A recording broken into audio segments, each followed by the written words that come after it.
आप credit card लिए हैं तो दिमाग से आप फ्री हो जाइए कि आपको जेल नहीं होगा, आपके ऊपर केस नहीं होगा, आपका एक भी सामान बैंक वाले आपके घर से नहीं ले जा सकता है यदि आपका क्रेडिट कार्ड का लोन है। साथियों, यदि आप क्रेडिट कार्ड के जाल में फंस गए हैं तो ये वीडियो है खास करके उन साथियों के लिए जो किसी ना किसी बैंक के क्रेडिट कार्ड के जाल में फंस चुके हैं। चाहे वो क्रेडिट कार्ड आपका किसी भी बैंक का हो, यदि आप जाल में फंस गए हैं तो इस जाल से आप कैसे निकलेंगे मैं पूरी जानकारी दूंगा। यदि आप मुझे YouTube पे सुन रहे हैं तो सबसे पहले चैनल को सब्सक्राइब कर दीजिए। यदि आप हमें Facebook पे सुन रहे हैं तो फॉलो जरूर कीजिए ताकि बैंकिंग से संबंधित, लोन से संबंधित, कर्ज से संबंधित हर प्रकार की जानकारी आपको समय समय पे मिलता रहेगा। साथियों, कल एक साथी ने मुझे मैसेज किया कि क्रेडिट कार्ड के जाल में वो फंस गया है, इससे कैसे बाहर निकला जाए। तो मैंने सोचा कि वो परेशान है, क्योंकि जो बहुत सारे लंबा मैसेज किए थे कि मैं बहुत बुरी तरह से इस जाल में फंस गया हूं, बहुत ज्यादा इंटरेस्ट लिया जा रहा है, रिकवरी वाले में परेशान करते हैं, बैंक से हर दिन में मुझे कॉल आता है EMI भरने के लिए और मैं भर नहीं पा रहा हूं, मेरी स्थिति खराब है। आप में से कोई भी साथी यदि इस प्रकार के क्रेडिट कार्ड के जाल में फंस गए हैं तो मैं आज आपको ऐसी बात बताने वाला हूं कि आप इस जाल से आसानी से बाहर निकल जाएंगे। वो जाल क्या है? सबसे पहले आप समझिए क्रेडिट कार्ड है क्या। क्रेडिट कार्ड ऐसा कार्ड है जो आपको अत्यधिक खर्च करने के लिए बैंक प्रलोभन देती है। बैंक चाहती है कि वो आप क्रेडिट कार्ड लें और मान लीजिए आपकी इनकम 50,000 रुपया महीना है, क्रेडिट कार्ड आपको बैंक दे दिया है, तो अगर आप 50,000 में नहीं कर पाते हैं अपना खर्च और मार्केट गए तो क्रेडिट कार्ड आपके पास है, तो आप क्या करेंगे? उस क्रेडिट कार्ड से 50,000, 1 लाख, 2 लाख जितने की लिमिट से आप शॉपिंग कर पाएंगे। तो बैंक चाहता है कि आप इस प्रकार के जाल में फंसे। बैंक हमेशा, जो बैंक मैनेजर होता है या बैंक का जो एक लॉबी काम करता है, वो चाहता है कि हर ग्राहक को क्रेडिट कार्ड दिया जाए। सबसे पहले आप समझिए क्रेडिट कार्ड एक बहुत बड़ा जाल है। जाल कैसे है कि सबसे ज्यादा इंटरेस्ट लिया जाता है, 30 से 40% तक ब्याज लिया जाता है क्रेडिट कार्ड पे सालाना। इस जाल को आप समझिए कितना बड़ा रकम है ये। 30 से 40% बहुत हाई इंटरेस्ट है, बहुत है।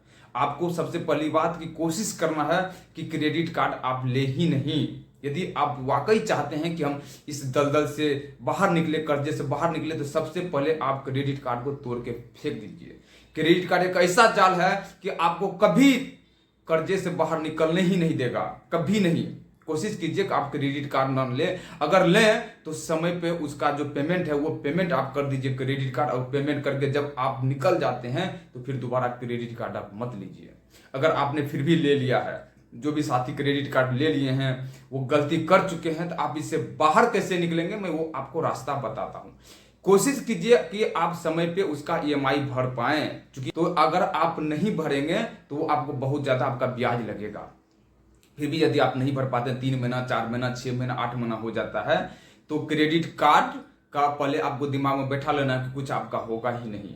यदि तो क्रेडिट कार्ड अगर आप ले लिए हैं, इस्तेमाल कर लिए हैं, तो फिर भी आपसे गलती हो चुकी है तो आप टेंशन फ्री हो जाइए, क्योंकि क्रेडिट कार्ड एक अनसिक्योर लोन है। अनसिक्योर लोन का मतलब ही होता है आपके घर से एक सुई भी बैंक वाले उठा के नहीं ले जा सकता है बिना कोर्ट के आदेश का। और कोर्ट कभी अनसिक्योर लोन में आदेश देती ही नहीं है, ज्यादातर में मैंने यही देखा है।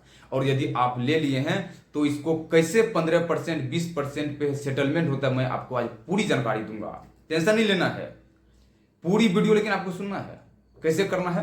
यदि आप 3 महीना, 4 महीना, 5 महीना, 6 महीना, 1 साल, 2 साल से नहीं भर पा रहे हैं और आपके पास बैंक वाले का बार बार फोन आ रहा है कि आपका क्रेडिट कार्ड का EMI बचा हुआ है, पेनल्टी लग रहा है, इंटरेस्ट बढ़ रहा है, आप जमा कर दीजिए, तो आपकी स्थिति वाकई अगर खराब है तो आप एक ही चीज बोलिए कि सर मेरी स्थिति खराब है, मैं नहीं दे पाऊंगा, मैं नहीं दे पाऊंगा क्योंकि मेरी स्थिति ही ठीक नहीं है। हम खाएं कि आपका EMI भरे हम क्रेडिट कार्ड का।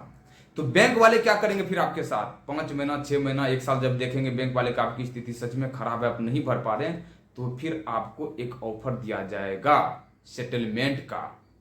सेटलमेंट का ऑफर क्या होता है, वो कैसे आपको करना है, मैं पूरी बात आपको बताऊंगा आज। करना क्या है कि जब भी बैंक वाले आपको फोन करें, क्योंकि पहली बात आप समझिए कि आपको अपने तरफ से इधर से कभी नहीं बोलना है कि सर सेटलमेंट कर लीजिए। जिस दिन आप अपने तरफ से बोल देंगे बैंक वाले को कि सर मैं नहीं भर पा रहा हूं, आप सेटलमेंट कर लो, तो बैंक वाले एक ही चीज समझेंगे, आपके पास तो पैसा है सेटलमेंट करने का, लेकिन आप जानबूझकर EMI नहीं भर रहे हैं। तो आपको अपने तरफ से कभी ये बात नहीं बोलना है बैंक वाले को कि सर सेटलमेंट कर लीजिए। बैंक वाले खुद आपको बोलेंगे कि भाई आप नहीं भर पा रहे तो ऐसा करो, आप सेटलमेंट कर लो। सेटलमेंट के लिए आपको लोक अदालत में बुलाया जाएगा या बैंक में बुलाया जाएगा। वो 15% 20% पे सेटलमेंट होता है। भाई साहब मैंने 10% पे भी सेटलमेंट होते हुए देखा है, मैंने करवाया है 10% सेटलमेंट। मान लीजिए आप 1 लाख का लोन लिए हैं, 1 लाख का मतलब आपके ऊपर है और आप नहीं भर पा रहे हैं, बैंक परेशान है और बहुत दिन हो गया है। बैंक आखिर क्या करेगा, उसके पास कोई रास्ता ही नहीं है, क्योंकि वो आपको केस नहीं कर सकता, आपके घर का सामान नहीं उठा सकता है और वो बदतमीजी तो बिल्कुल भी नहीं कर सकता है, क्योंकि आरबीआई के गाइडलाइंस है किसी भी प्रकार का लोन आपके ऊपर वो आपको बदतमीजी मिसबिहेव आपके साथ नहीं कर सकता है, आपके साथ कुछ भी हरासमेंट वो नहीं कर सकता है। तो आखिर में एक ही ऑप्शन बचता है बैंक वाले के पास, अनसिक्योर लोन में खास करके वो आपको सेटलमेंट का ऑफर देगा। तो फिर आपको इधर से बोलना है कि सर मेरी स्थिति खराब है, आप सेटलमेंट के लिए बोल रहे हो लेकिन मेरी स्थिति खराब है, हम भरेंगे कैसे। फिर बैंक वाले ही बोलेंगे भाई साहब आप आकर के बात कर लो, आपको बहुत कम देना पड़ेगा। जब आप बैंक जाएंगे तो आपको 30% से शुरू करेंगे, कोई बात नहीं 1 लाख का लोन है, आप 30,000 दे दो, सेटलमेंट कर देते हैं। आपको कहना है कि सर 30,000 भी मेरे लिए देने के लिए नहीं है, मेरी स्थिति देने लायक नहीं है। तो जब आप ये बात बोलेंगे तो फिर वो 15%, 25,000, 20,000, 15,000 पे आएगा। जब आपको लग जाए कि नहीं इतना मैं भर पाऊंगा तो फिर बोलिए ठीक है सर, आप बोल रहे हैं तो मैं 10 से 15,000 रुपया कोशिश करके मैं सेटलमेंट कराने के लिए तैयार हूं। अब क्या करना है, यहां जो सबसे ज्यादा लोग गलती करते हैं, गलती क्या करते हैं, सेटलमेंट के लिए बात तो कर लेते हैं बैंक वाले से, पेपर भी ले लेते हैं, लेकिन एक सबसे बड़ी गलती हो जाती है जो कि पूरा सेटलमेंट उनका कैंसिल हो जाता है। सेटलमेंट क्या, जब भी कीजिए कोशिश कीजिए one time settlement. One time settlement क्या होता है कि मान लीजिए आपका 1 लाख का है और 15,000 में सेटलमेंट की बात हो गई, आपको बैंक वाले ने पेपर दे दिया और आपको अब पेमेंट करना है। तो कोशिश कीजिए वन टाइम एक ही बार आप पूरा पैसा दे दीजिए जितने में बात हुई है, और दे करके आप बैंक से एनओसी ले लीजिए। लोग क्या करते हैं 2 EMI 3 EMI बनवा लेते हैं सेटलमेंट का, और अगर आपने मान लीजिए 3 EMI बनाया है कि सर मुझे अगर 15,000 भरना है तो 5,000 करके मैं 3 महीना दूंगा। यदि आपने 2 महीना भर दिया और लास्ट के 1 महीना यदि आप 1 दिन भी लेट हो गए ना, आपका जो 10,000 रुपया जमा किया हुआ वो भी आपका बर्बाद हो जाएगा। इसीलिए जब भी कोशिश कीजिए वन टाइम सेटलमेंट करवाने का कोशिश कीजिए। यदि वन टाइम आप नहीं करवा पाते हैं, 3 बार में करते हैं, 2 बार में करते हैं या 4 बार में करते हैं, तो जो टाइम आपका बनाया गया है, जो टाइम आपको दिया गया है डेट, उस डेट से कोशिश कीजिए 1 दिन पहले या उस डेट में जाके जरूर जमा कीजिए। 1 दिन भी डिले नहीं होना चाहिए। फिर जब आपका पूरा पेमेंट हो जाएगा तो उससे एनओसी ले लीजिए। सबसे पहले एनओसी लेना है, तो आपको घबराना नहीं है, टेंशन नहीं लेना है। अनसिक्योर लोन है, क्रेडिट कार्ड का कुछ भी नहीं होगा, आपको कोई परेशानी नहीं होगी, आप निश्चिंत रहिए, कुछ भी नहीं होगा, मतलब कुछ भी नहीं, आप टेंशन फ्री रहिए।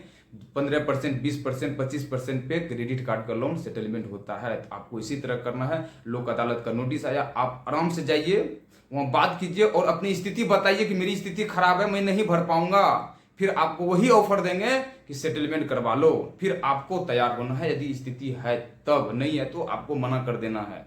तो जिन साथी को ये डर है कि क्रेडिट कार्ड का नोटिस आ रहा है, जेल हो जाएगी, परेशान किया जा रहा है, तो जेल इसमें होता ही नहीं है, कुछ नहीं होगा। ज्यादा बदतमीजी कर रहा है, मिसबिहेव कर रहा है तो आप हमसे संपर्क कीजिए, उसकी वीडियो बनाइए। रिकवरी एजेंट की परेशान कर रहा है तो फोन करके बदतमीजी कर रहा है तो उसकी रिकॉर्ड कीजिए, कॉल रिकॉर्ड करके आप हमें भेजिए।